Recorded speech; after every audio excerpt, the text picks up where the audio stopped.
that don't recognize the hairline. I'm Nate Tartaglia. And on behalf of our family, I would like to welcome and thank everybody for coming today. I have a few comments, and then we've organized a few speakers today who will talk a little about different aspects of Dad's life. And after the speakers, we would also welcome others in the room who would like to share a few thoughts or comments about my father. It's ironic that we're celebrating Dad's life at a golf club, given that Dad always had such a horrible golf swing. But golf for Dad was not about pars, bogeys, or occasional birdies. Dad looked at golf as an opportunity to spend time with his wife, kids, grandkids, friends, or colleagues, and just laugh and enjoy life. So celebrating Dad's life at Albany Country Club with all his family and friends seems very much like the right place. We all know men who have very successful careers, or they're great family men, or they're just good friends to people. But rarely do we find someone who is exceptional at all three of these areas of life. And even rarer still is the man who is exceptional at all three of these areas and still dedicates his entire life to helping people. My father was one of these rarest of men. Dad had a photographic memory. Everything he ever read, he retained, and he acquired an incredible intellect. Not just about medicine, but the arts, opera, history, religion, current events. You name a topic, and Dad usually was well versed in it. My two sons, Thomas and Jack, would always ask me questions and give me about half a second to answer, and then they would simply say, "That's okay, Dad, we'll just ask Papa. He will know the answer." And he always did. The unique thing about my father is that he always used his intellect for good deeds. Whether it was helping his family or extended family with an issue, or giving advice to friends, colleagues, and students. Or more importantly, helping his patients and their families through their most painful times as they dealt with life and death. He was always teaching and mentoring. Many in this room probably learned something from my father at some point. And if he were here today and we asked him for his thoughts, he would simply remind us that it would be selfish and ungrateful for us to ask for or expect more time with him, since we have already been so blessed with the time we have had. It is with this wisdom today that we celebrate a truly wonderful life that showed us all how to live life, enjoy life, and more importantly demonstrated how one person can make such a positive difference in so many people's lives. And in his honor today, as he would like, we laugh and smile together as we collectively reflect on and share such wonderful memories of my father. And with that, I would like to introduce my brother Bob.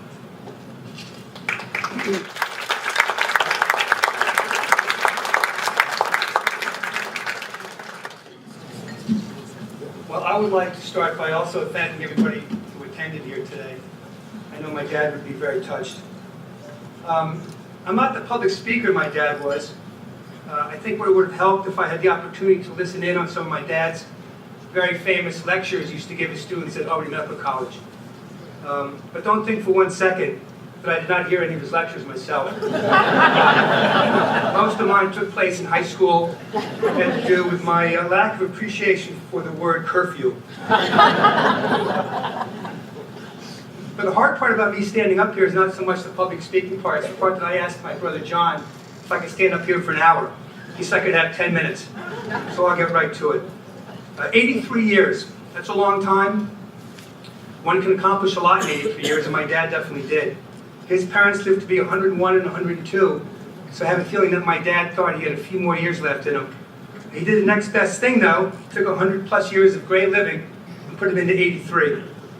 In the early 1990s, we got a phone call from my mom saying that Dad had a heart issue. Prognosis was not very good at all. We were not sure what was going to happen. Then we had a little stroke of good luck. His heart condition stabilized, and we were able to enjoy Dad for another 25 years. And I come from a very large extended family.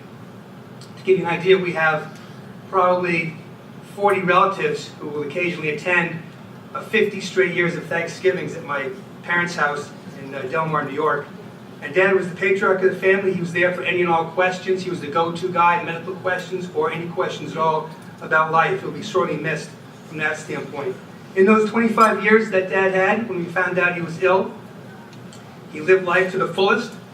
He dived back into charity work, philanthropy when possible, enjoyed his family and friends, and Mom, spent more time with Mom than as much time as he possibly could.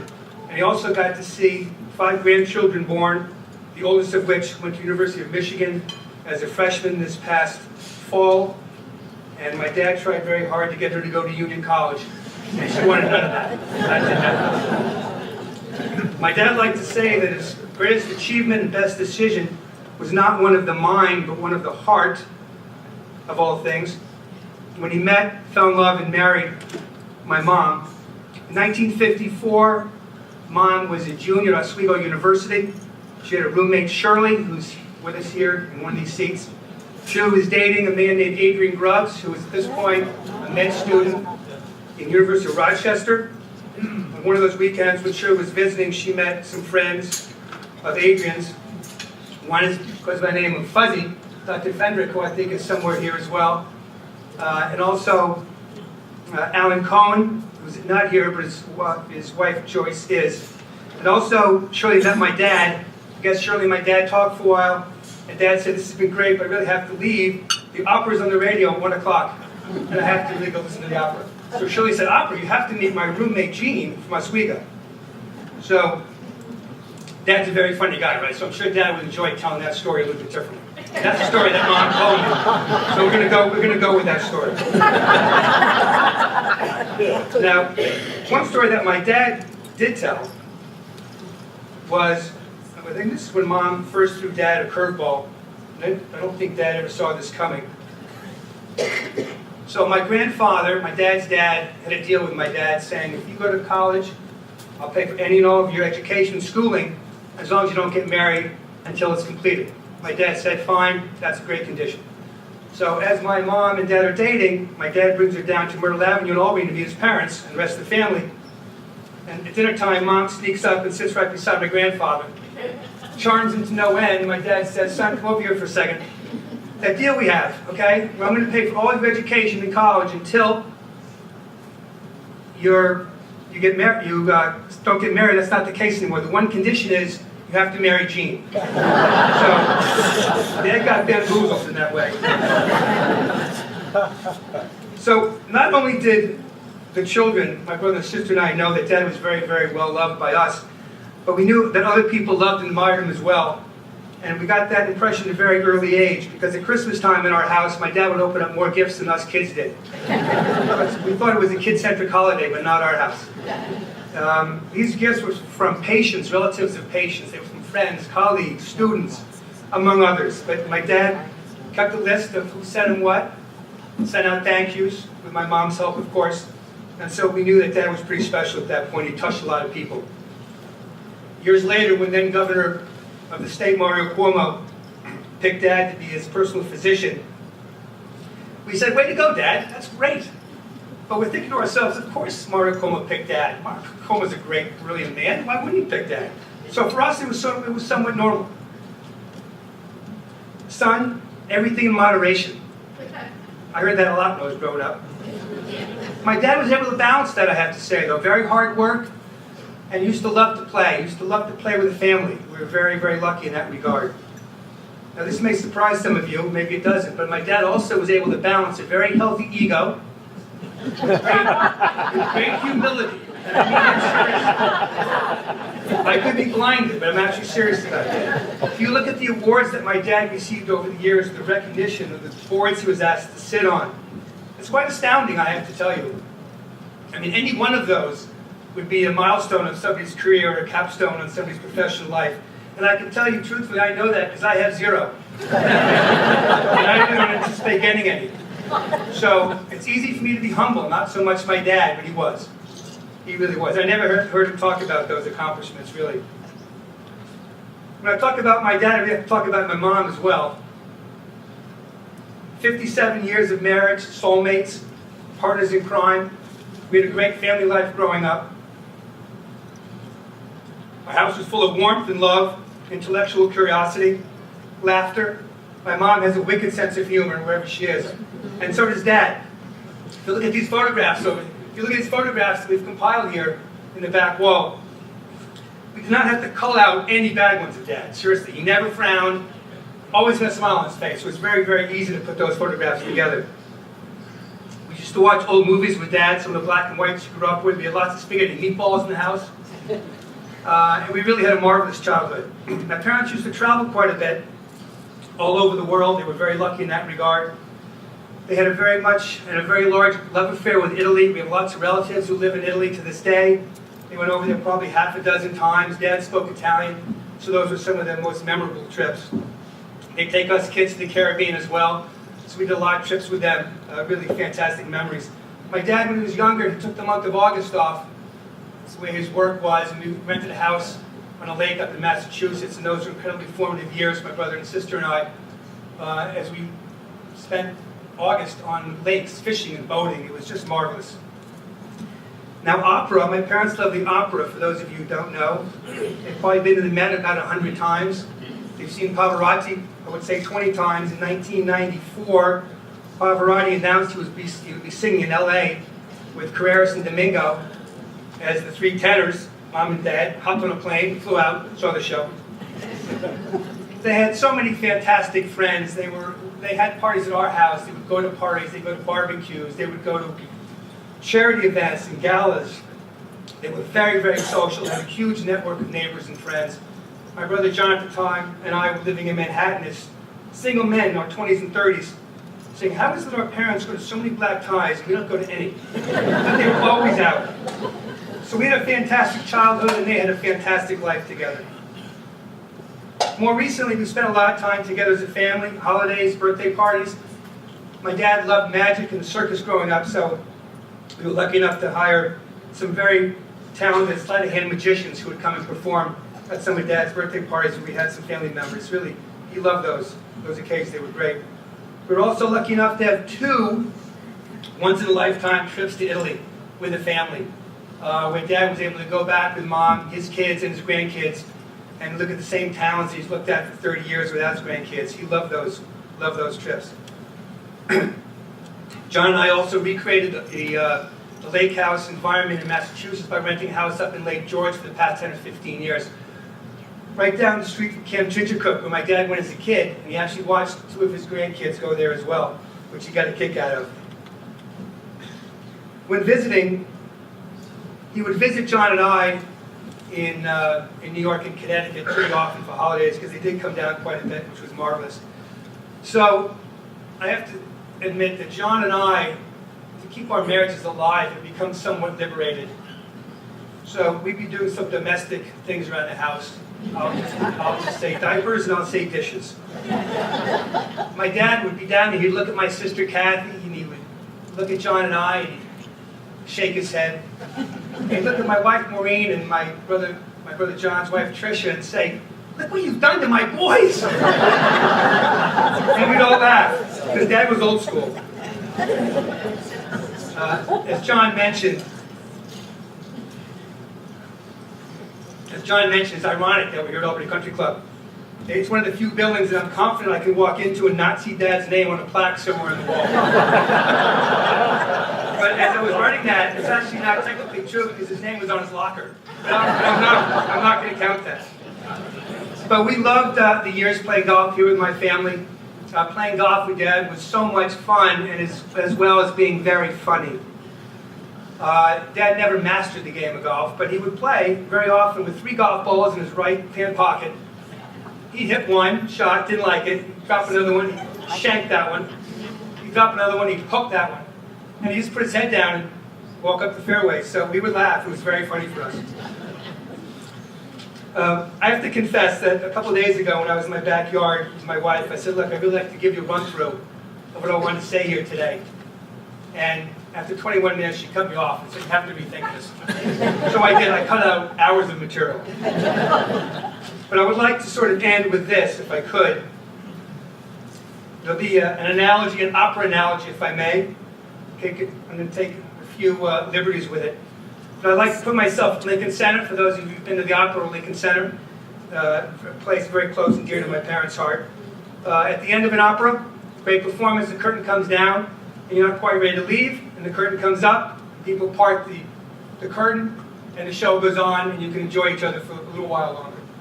So I have to say, my dad, miraculously, gave us a few encores in the last few years. He fought hard, didn't want to go anywhere, and he gave it his best. So when the curtain came down last month, I take some comfort in the fact that when I walk up the aisle at Lincoln Center, I say to my wife, Maureen, or I say to anybody near me or to myself, I'm sorry it's over, but what a performance. So since my dad did not like tearful goodbyes or sad farewells or any sad anything for that matter, I think you'd appreciate the fact as we left here today, if you would say, I'm sorry it's over, but what a fantastic live performance. I'm glad I was a part of it. So, since this is a celebration of life, I'm going to get to that in 1 second. A celebration of life. I would like everybody to please stand if you would, and if you have a glass, raise it. If you don't, that's okay. And you don't have to look at me for the next minute or two. You can look at any of these photographs of my dad. But please join me loudly in saying Dr. Anthony Tartaglia, my dad. Bravo!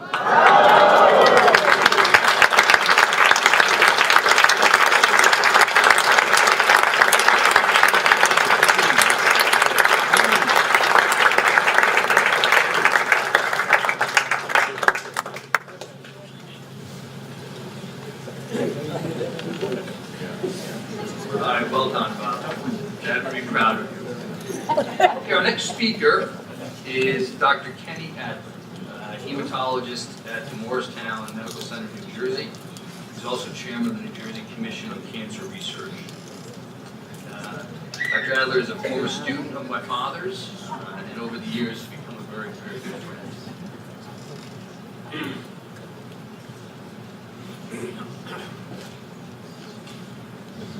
As we all know, Tartaglia is a very tough act to follow. I would like to thank Jean for the honor and privilege of speaking here today. My deepest sympathies go out to Jean, to her children Bob, John, and Kathy, and all the members of Tony's family. By allowing me the honor of eulogizing Tony, it gives me the opportunity to reconnect with him one last time. How do you define a mentor? According to Greek mythology, Mentor was a friend of Odysseus and tutor to his son. His name, in modern times, has come to describe a faithful and wise advisor. Tony was my mentor. He was my counsel and guide almost from the first day I arrived at Albany Med in 1971. He was a formidable presence in the lecture hall and in the hospital. But there was always a twinkle in his eye and a ready smile, even as he was keeping all of us students and house staff on our toes with his teaching and probing questions. Looking back on those days, I think Tony reminded me of a combination of Robert De Niro and Sir William Osler, a clinician par excellence, a storyteller, an amazing communicator, and has been stated numerous times, a very unique character. While I was in training, I seriously considered becoming a psychiatrist. I loved that field. The problem was, I also loved and was fascinated by hematology, especially the way I watched Tony practice hematology. Who ever thought that blood could be so interesting? It was Tony who showed me how to combine both psychiatry and hematology to treat the whole patient, not just his or her blood disease. Tony would visit with a patient on rounds, address his symptoms, and then, as if he had all the time in the world, put up a chair, look eye to eye to that patient, and ask about their family, about their vacations, or a daughter's upcoming wedding. Those of us who had the benefit of Tony's wisdom were never afraid to face the difficult end-of-life issues and talk about them with the patient and his or her family. We learned from Tony how to be truthful in communicating bad news, but never to close the door on hope, and he was so good at that. My wife Susan and I remember many occasions during our years in Albany when we'd be invited with other young doctors' families to gatherings at the Tartaglia house in Delmar. Tony and Jean were always so down to earth. They opened their home readily, always welcoming the next generation of physicians. I remember Bob, John, and Kathy as small children during those visits, so some things have changed. We have followed their lives and exploits in countless Tartaglia, Christmas letters, and in Tony's proud stories of all of them during our dinners together when Tony and Jean came to New York for the opera. Those were truly treasured evenings. Even all these years later, although the professor-student role had evolved to a real friendship between us, I still learned from Tony. He knew so much about so many things: food, travel, music, finance, even politics. Our discussions were always insightful and entertaining. One recurring theme that I always remember involves Tony constantly reminding Jean how lucky she was that he married her. He said if it wasn't for him, Jean would be living in a cave in upstate New York. I had been practicing HEMONC in New Jersey, where I was banished to, some 38 years ago. And during that time in New Jersey, countless people, family, friends, patients, peers, have constantly asked me, why would you choose such a difficult and often depressing specialty? How do you do what you do? I am telling you all here today, as I have told all those people for 38 years, the answer is simple. It's Dr. Anthony Tartaglia. Although with some of my colleagues from Albany, including Dr. Burkhardt, who's here today, we recently nominated Tony for an award given annually by the American Society of Hematology, which is the National Clinical Mentor Award. It means a great deal to us to have him recognized by his professional peers. He deserved it so much, having been a mentor to so many medical students and physicians over so many years. His knowledge, love, and enthusiasm with patients and families, his humor and his compassion are unmatched. It would be tempting here for me to close with a quote from Shakespeare or Abraham Lincoln or Churchill. But Tony was so understated. Fancy words may not be appropriate, so I will just end with my own words. I will miss him. May he rest in peace. Thank you.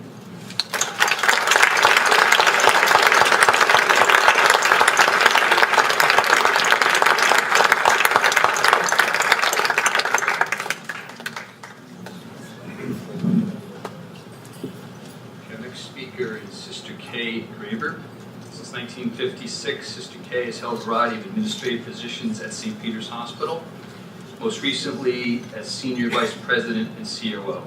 Sister Kay currently works on the St. Peter's Hospital Foundation, also a very dear friend of my father's and mother's for over 40 years.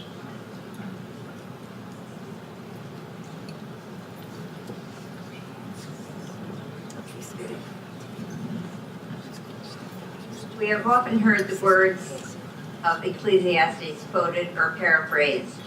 There is a season for everything, a time right for everything, a time to be born and a time to die, a time for every purpose under heaven.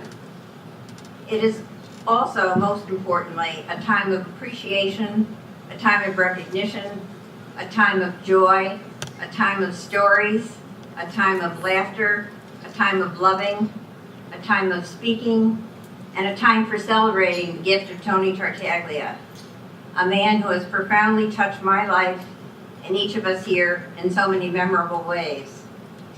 When Jean asked me if I would say a few words, I was both honored and humbled by this opportunity, and at the same time, a tad anxious.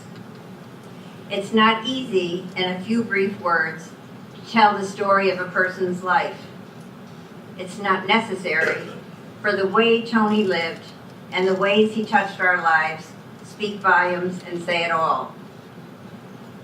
Additionally, I was concerned about how I could speak about Tony without confessing my long-standing love affair with him in the presence of Gene, his family, colleagues, and the community he so loved.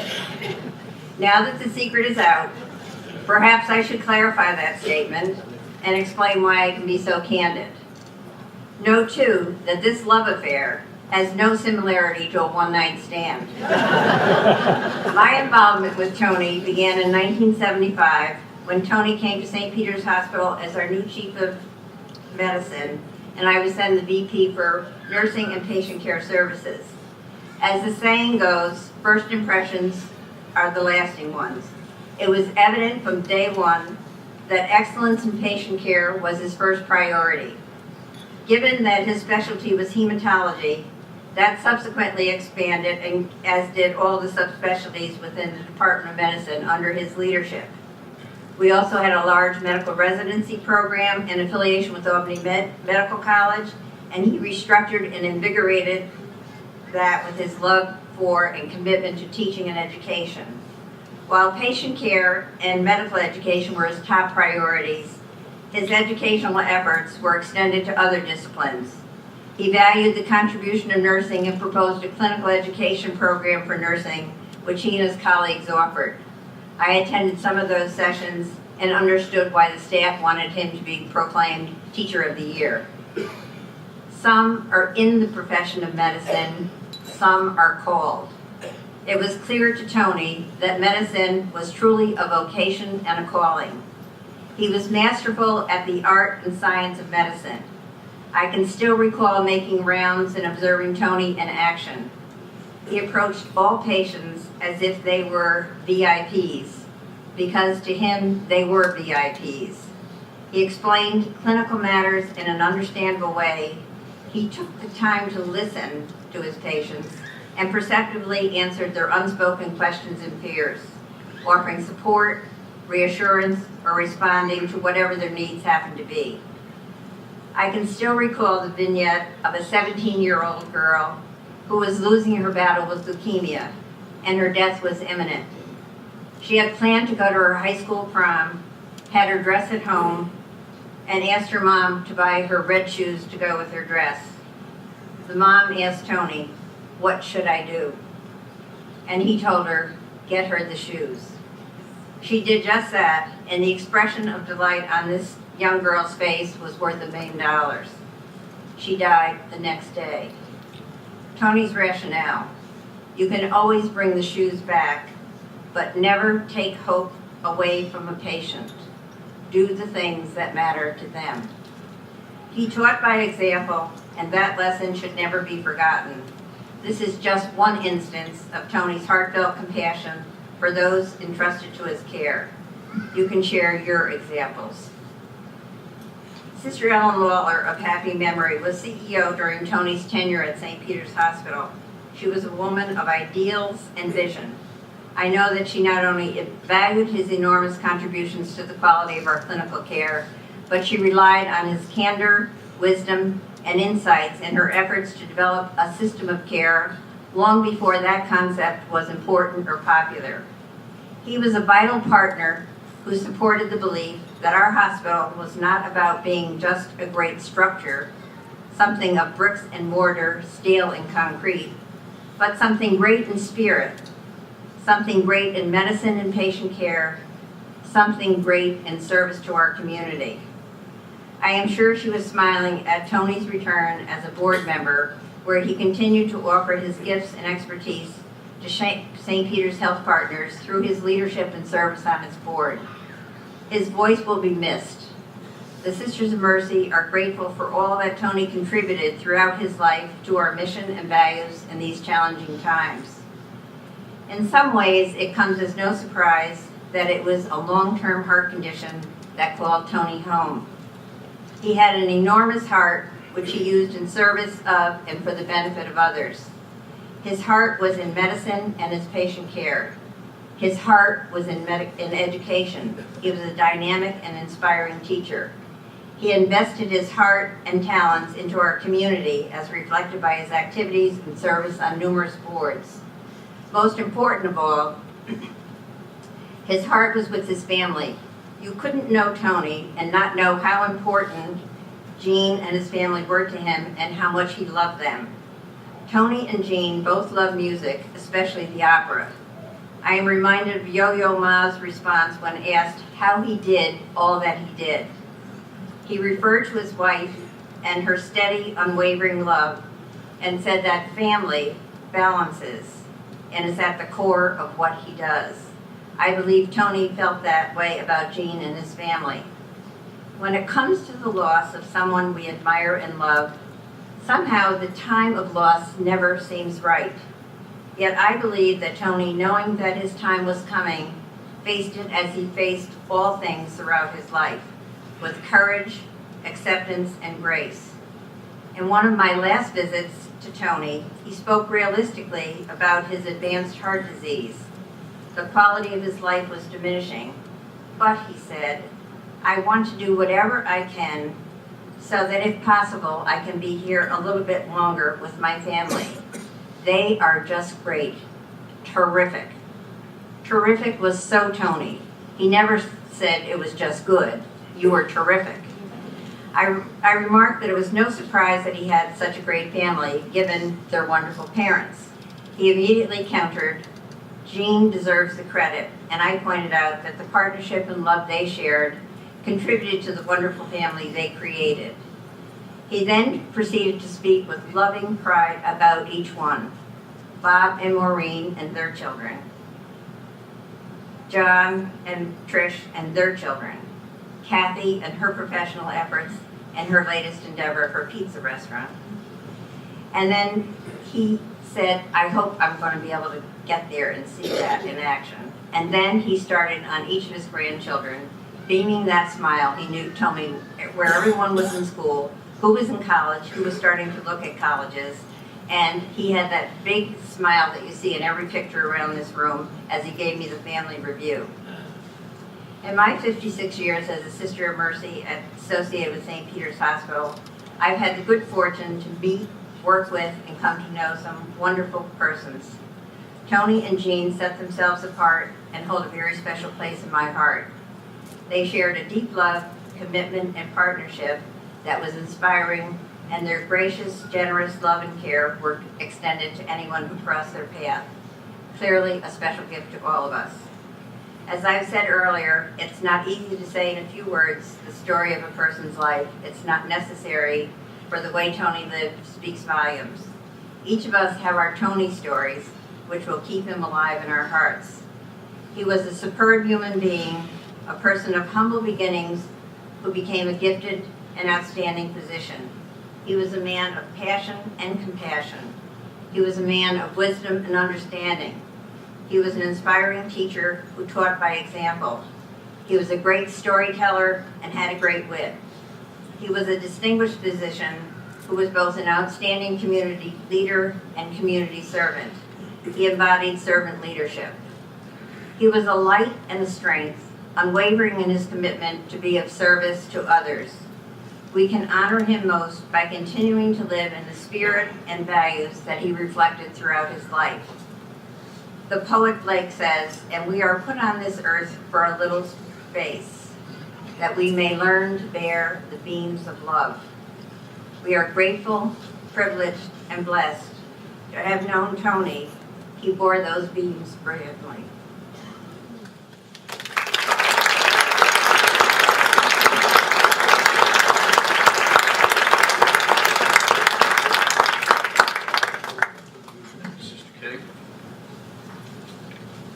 Speaker is Dr. James Reed, President and CEO of St. Peter's Health Partners.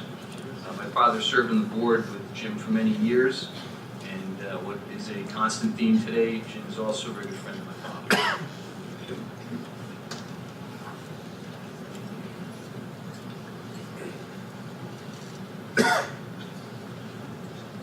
There is Gene. Gene, thank you.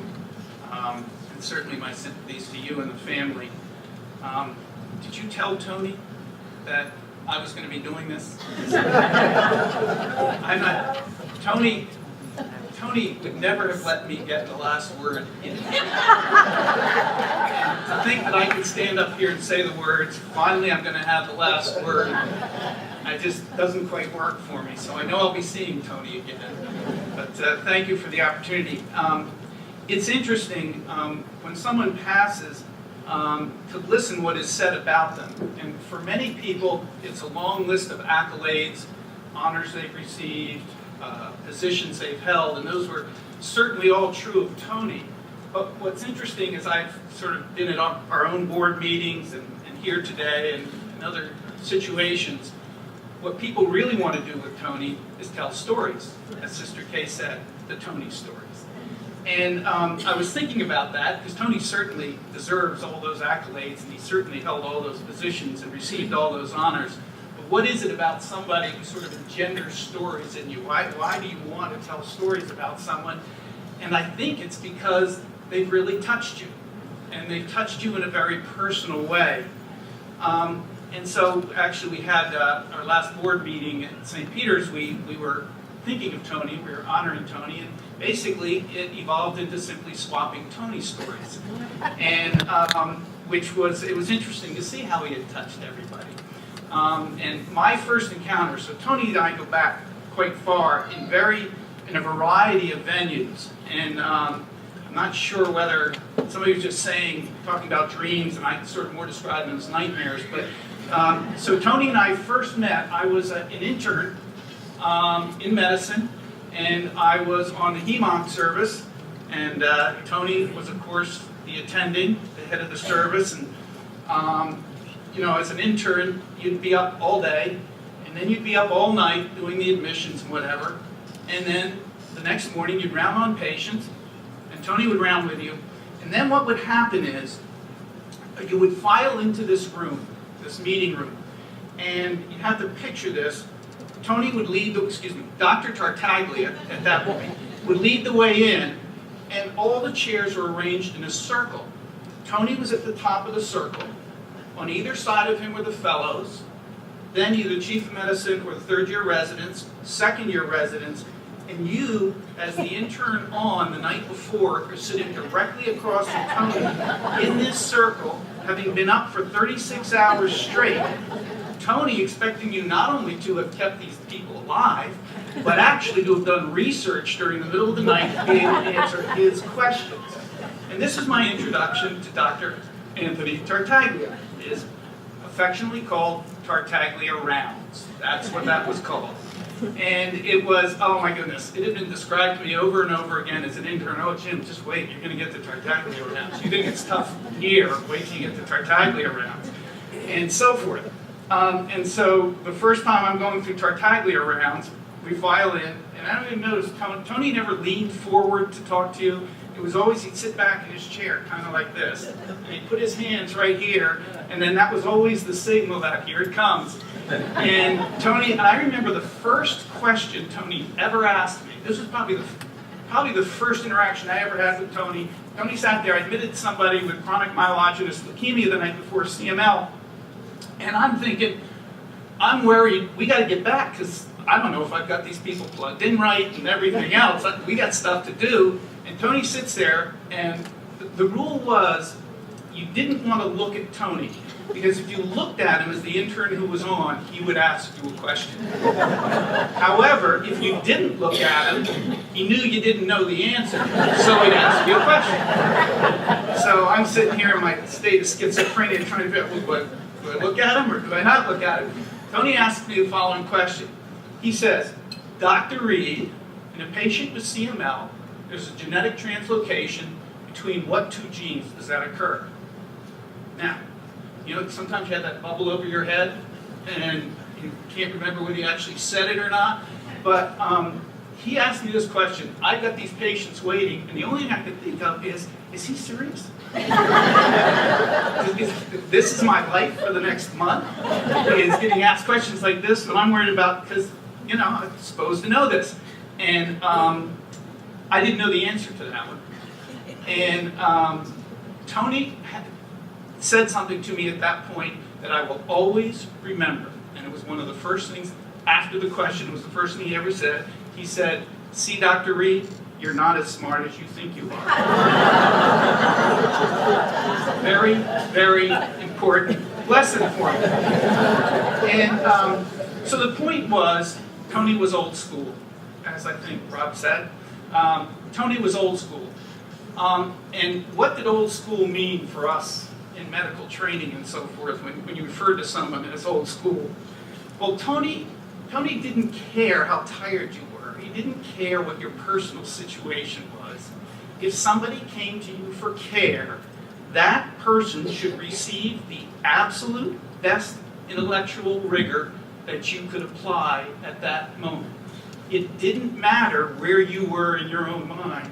You had somebody who deserved your attention, and it wasn't at 50%, it was at 100%.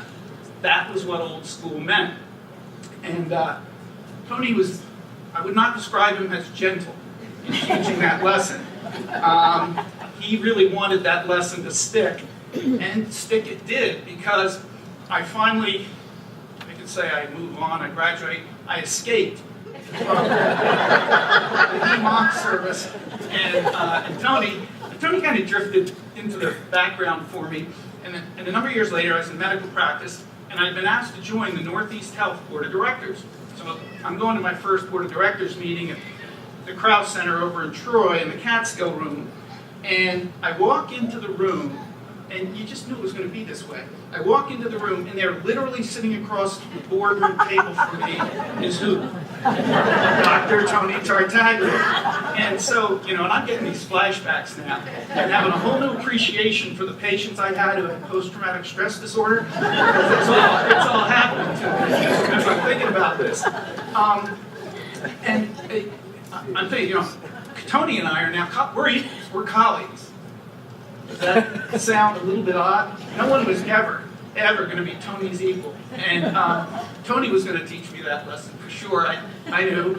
And it was interesting. So we had maybe a couple of board meetings, and there was some sort of an event that was happening there at the Krause Center. I brought Risa, my very Italian extraction wife, with me, thinking that here's my chance. So I got the Italian godfather of medicine. I got my very attractive Italian wife, and I'm going to introduce him. And I'm finally going to really connect with Tony, and we're going to be equal colleagues on the Northeast Health Board of Directors. So I bring Risa up to Tony. I said, Tony, I'd like you to meet my wife, Risa. And Tony looks at Risa, and he looks at me. He's got this real quizzical, I've seen it, this real quizzical look, kind of like this. He turns to Risa, he says, I'm delighted to meet you. Why did a beautiful Italian woman like you marry me? So, it's pretty clear that the second phase of my career with Tony is not going to go. It's going to go wherever he wanted it to go, not where I wanted it to go. That was for sure. But I do, believe me, I think it was said, Tony was a teacher of everything else, a mentor. I lost my father when I was 18 years old. Tony was the kind of father you always wanted, that mentor, that role model. And I got it. He was sending me a big message, whether it was the message of, Jim, you're not as smart as you think you are, or the comment to Risa and so forth. Tony was trying to send a signal, a lesson that is probably one of the primary lessons for physicians and really any leader of an organization, and that is the lesson of humility. Because without that, the rest of it really didn't matter. And if there's one thing Tony did for all of us who had him as a mentor, it was that message of humility, of really caring about what you do. So I thought maybe that was enough lessons for me. I'm good. I can move on to things. But of course, what had to happen was, Craig Duncan was CEO of Northeast Health, and he was retiring, and I was going to be his successor. Now, the worst thing that could possibly happen to me is that Tony would still be on the board when I became CEO. However, what happened was, the even worser thing, he was chairman of the board of Northeast Health when this succession occurred. And what happened was, so I'm in my office, the board of directors is meeting to vote on who the next CEO is, on my candidacy to be CEO of Northeast Health. Tony's the board chair. And I'm sitting in my office, and knock, knock, knock, Tony comes in. Board vote is taken. he comes in, sits down in my office. Of course, he sits down right across my desk. Of course, the hands go. I flash back to being an intern, and I'm thinking this isn't going to go well either. And Tony says to me, he doesn't say, Jim, I'd like you to offer. He says, the board has asked me to offer you the position of CEO. I get this feeling like he's been dragged. The last thing on face here he wants to do is sit in my office and offer me CEO of the board that he's chairman of, but he's got to do it. So in any case, Tony says, the board has asked me to offer you the position of CEO of Northeast Health, and I will do so on 2 conditions. And I'm running through, what the heck were those chromosomes again? And so Tony says on 2 conditions, and this is what actual quote. This is what he said to me. He said, "I'll offer you the position of CEO if you promise me that every morning when you come in and sit down at this desk, you will ask yourself, what am I personally going to do today to improve the quality of health care for the people who come to us?" He said, and the second thing that I'm going to require you to do is, every evening when you go home, before you get up from this desk, you ask yourself, what did I personally do to improve the quality of care for the people who came to us?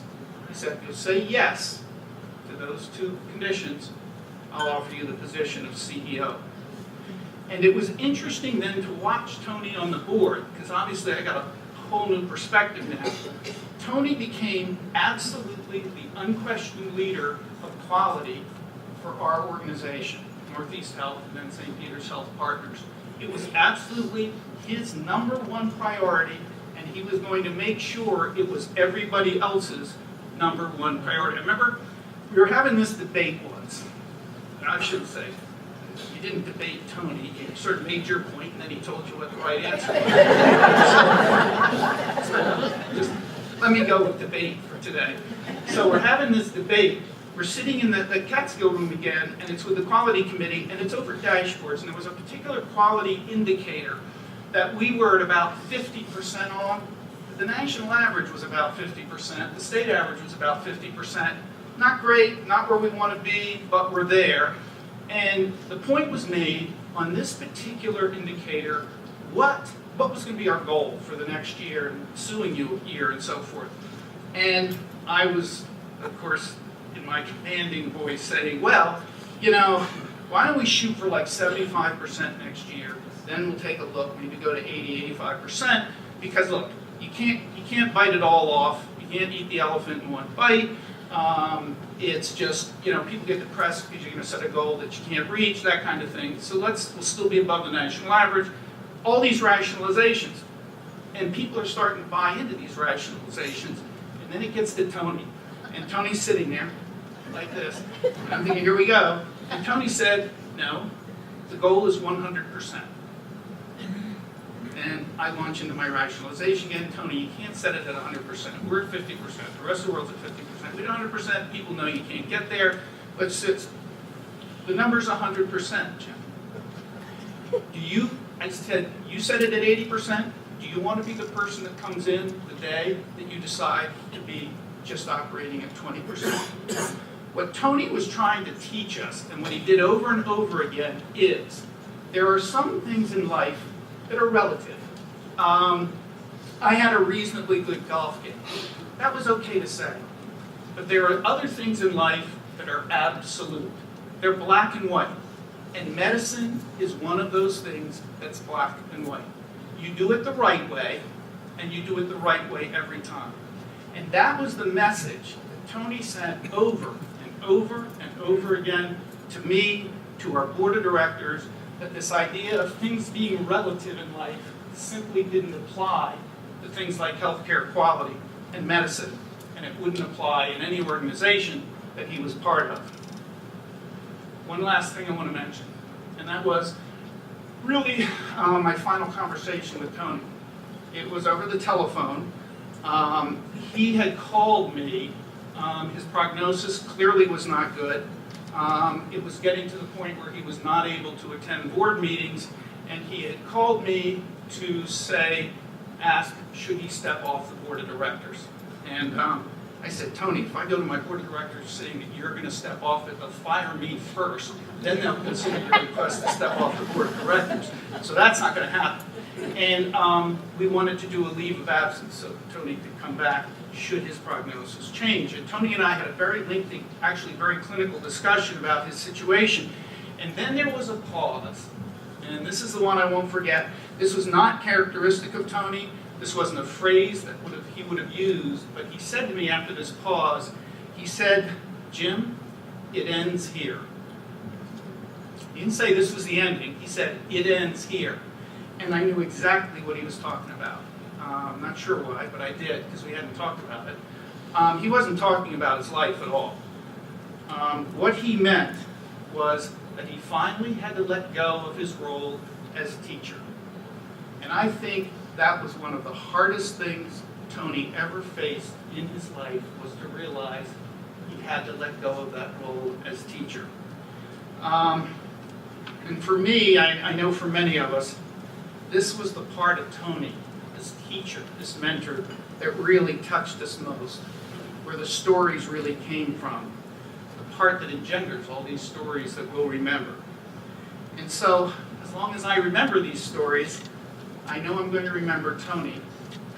And Tony, by the way, the chromosome translocation is between chromosomes 9 and 22.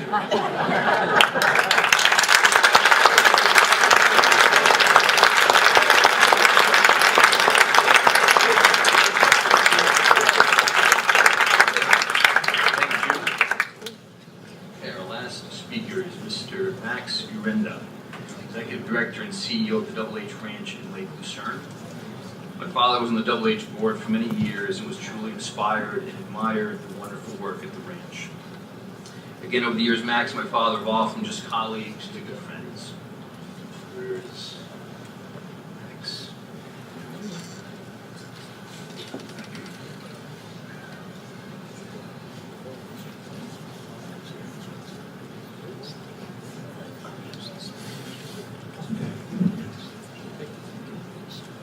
It's an honor to be here. My heart is pounding.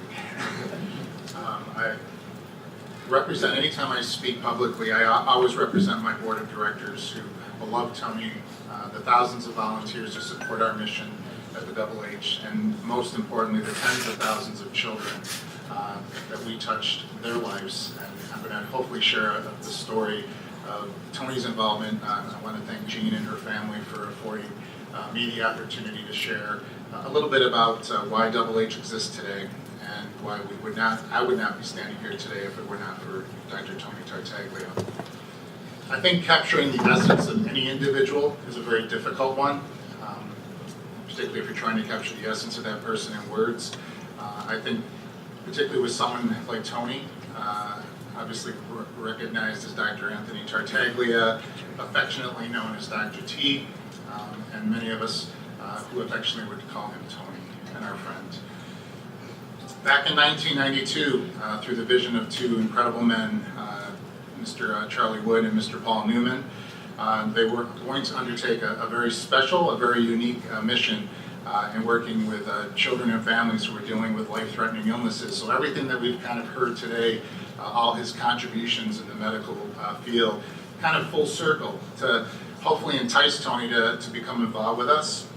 It was Ed Louie, our chairman of the nominating committee with George Hurst, who recognized right out of the gate that we needed to find one of the most prominent individuals in the medical field to give us any type of medical credibility. The hope was Tony Tartaglia. Ed and George went down to share the vision that Charlie and Paul had, to create a magical place for children to regain a piece of that childhood that's been robbed from them. For kids to have fun, as Paul Newman quoted, for kids to come to a place where they could raise hell. The great news on that is our kids have mastered that. It's a wonderful thing to witness. Tony knew all too well the brutality of childhood illness. Wonderful things happening in the advancements of the medical world, getting these kids to a better place, but what enticed him was the real challenges that this organization was going to have opening up Double H Home Woods Ranch, the medical complexities that were going to be involved with this, but he also looked at those opportunities that potentially could exist to get kids to a better place. And that's what I think really enticed Tony to say, I'm willing to give this a shot. So since inception, 24 years ago, Tony served as our vice chairman for 8 years. He served as our board member for 21 years, served on our medical advisory board. His passion was leading the strategic direction for Double H as chairman of our long-range planning committee. You could just see how proud he was as we were venturing in those early years to full adolescence, to full maturity, to a reputation of excellence today.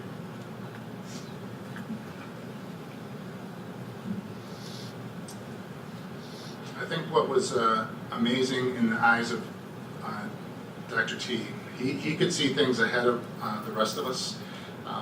I think what he envisioned for our kids at the Double H was a place for us, an opportunity to restore and renew zest, resiliency in these kids, to say, you know what, as was mentioned earlier, never give up if you have hope. If you have hope in life, you're going to get through anything.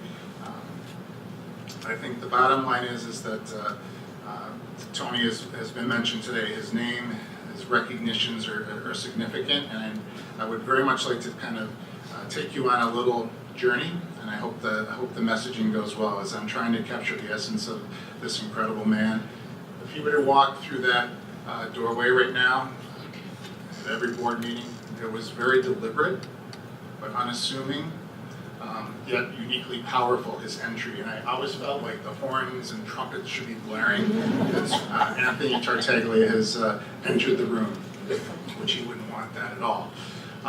So I would ask you to kind of envision going back to medieval times with me for a couple minutes. I think the community, if we were in medieval times, would have wanted nothing more than for Tony to become their king, which is a role I don't believe that he would want. I think, though, he would graciously accept the role of knighthood, Sir Anthony of Delmar. The realistic picture with that is his territory would have been much larger than Delmar. But I think he would have graciously accepted that role of protecting, preserving the people, the culture, and the values that are so important to this area. I want to share with you 4 very critical roles that Tony played in the existence and creation of Double H. Right from the very beginning, he was the key essential to establishing a partnership with the Children's Hospital at Albany Medical Center, working with the administration and the doctors, that if that relationship did not start and it exists stronger than ever today, we would not be in the business of providing these life-changing experiences for our children.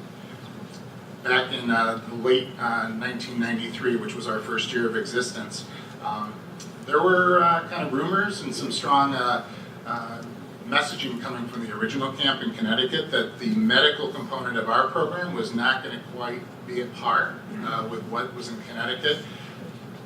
Those eyes, that was the first time I saw the fight. It's like, by God, who are these people saying that we're not as good or better than they are? So Sir Anthony suited up.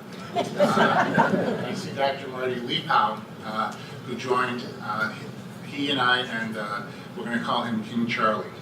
And we went down to meet with Paul Newman. We had about a 15-minute conversation. I had about 20 inches of files and documentation to justify. I never had to go to those. Tony led the conversations with Mr. Newman, who was sitting off to the side on a little wooden stool, listening to every word that Sir Anthony was describing. And after about 15 minutes, he simply said, well, I guess we've resolved this issue. Let's have a beer.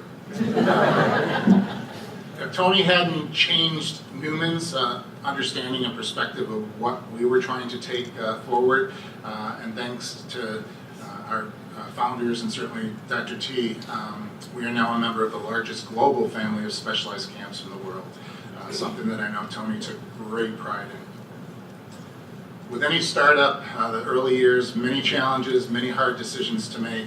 I'll never forget, it was a meeting where I think several board members had just said, you know, this is just getting too hard. It's such a complicated mission to move forward. It was Dr. T who raised that sword at the table and said, what are we here for? isn't it not, for our children? And every other sword came to in the air, they touched. It was a vow that this board of directors had and has completely taken forward, that any decision, any efforts that this board of directors makes is going to be related to what is best for our kids. Then about 10 years later, we were a member of the Association of Hole-in-the-Wall Camps, Serious Fun Camps. Leadership had changed. They were trying to create a centralized model where basically Tony interpreted it as they're going to tell us how to do our business. Well, those fiery eyes got going again. Tony suited up, went to New York City, presented his case, not just representing Double H, but the global family of camps. To this day, his words were heard. They were incorporated into what are considered the guiding principles of this global initiative. And I know that he was heard. If you look at the poster of Double H in the back, I was quoted recently that Tony was the E.F. Hutton of our board of directors. It's when he spoke, people listened. And I was looking at the faces of everyone on that photo. If you get a chance, the attentiveness, the respect, the love for this man. To know him was to deeply respect and love him. So as we move forward, those four key things, again, have kept Double H alive and well. Those four turning points could have, in fact, destroyed this organization.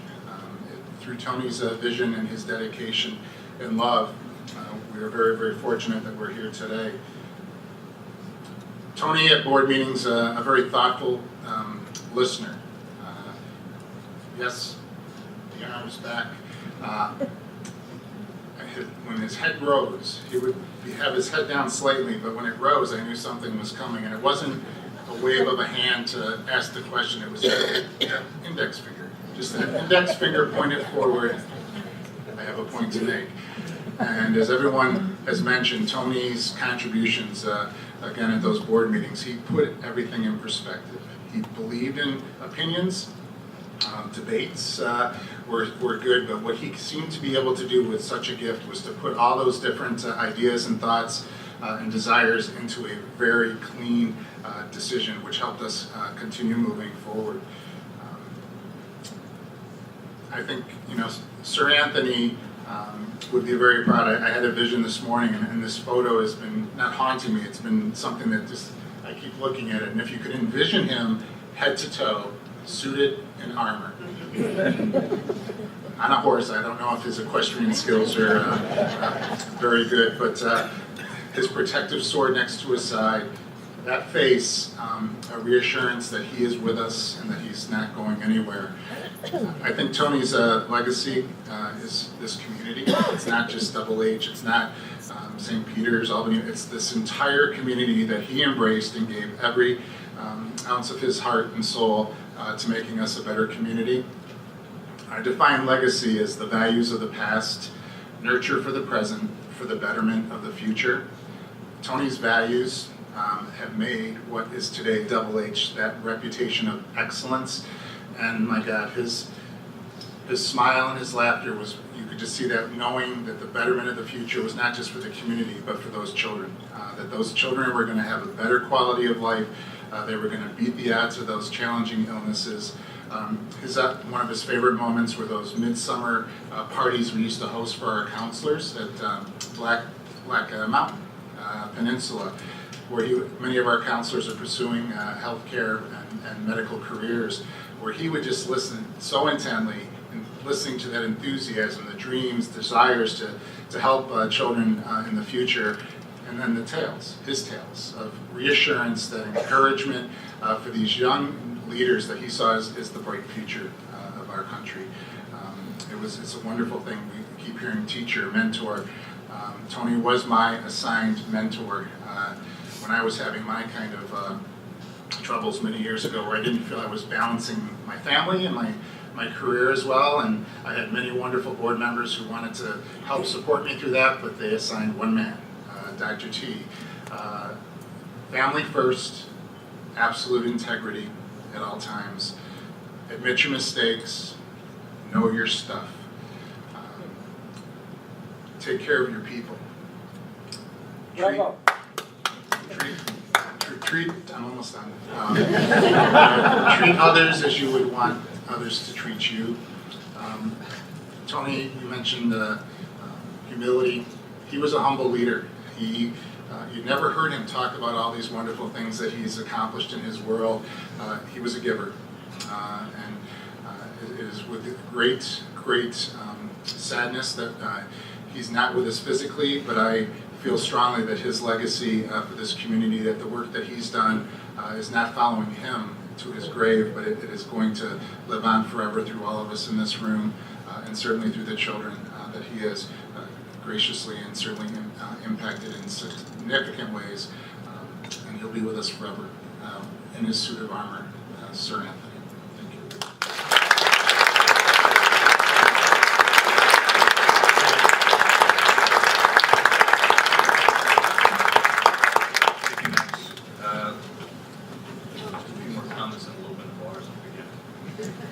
So that concludes our formal speakers.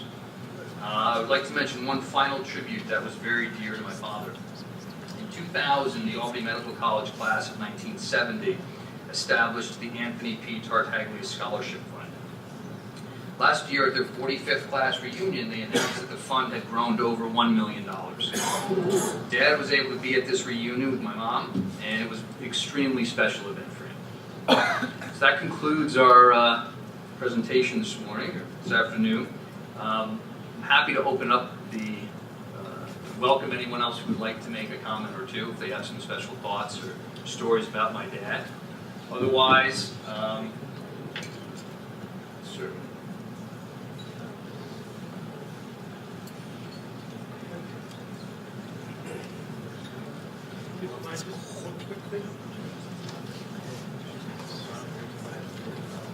This is really quick, and I can't even match the wonderful accolades. My name is Robin Tassinari. I was an intern of Dr. Tartaglia's. He was our dean, he was our medical director, and he was, of course, a good friend, and I became a friend of his family, and I honor that.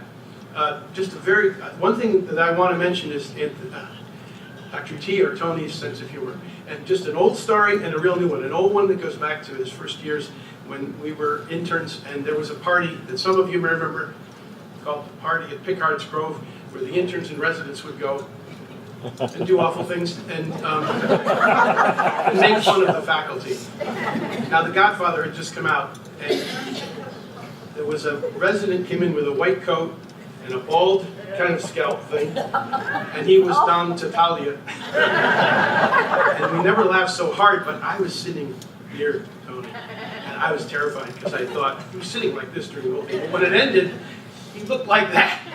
We were all so terribly relieved. The new story, really, just briefly, I want to mention it. I really want to mention it to the family because it may give comfort. Sister mentioned his sense of grace and humility at the end, but I would mention his sense of humor. I was in the hospital weeks ago, and I got a page from a nurse on the floor, and she said, "Dr. T, can you come to C3 right away?" And I came up. And she's very seriously, this must have been planned, she said, "There's a person here, and he's really angry with you." I said, "What? What happened?" "Well," he said, "he doesn't like the fact that people call you Dr. T." Now, Tassinari, people don't like to say Italian names for some reason. I walked in, and he was laughing. This was just weeks ago. And he said, "I got you." And I was honored to visit him a few times. Toward the end, it was just wonderful to see him again. And the last thing, I remember one of the things he said to me was, "I'm Dr. T, and don't you forget it." And I never will.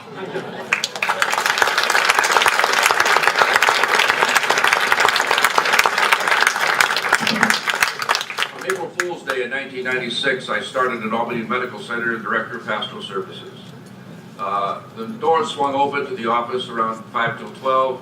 The voice said, "I understand we have a new chaplain in the house."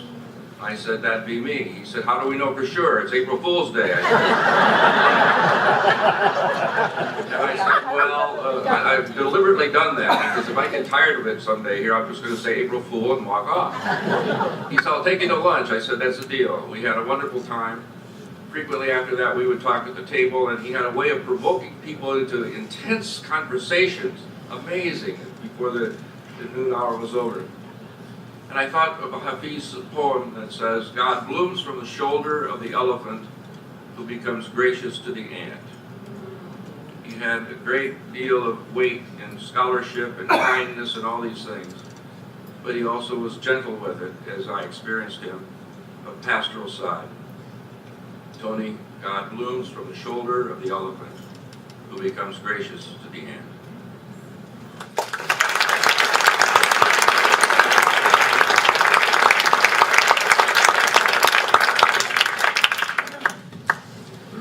Thank you very much. It's time to drink.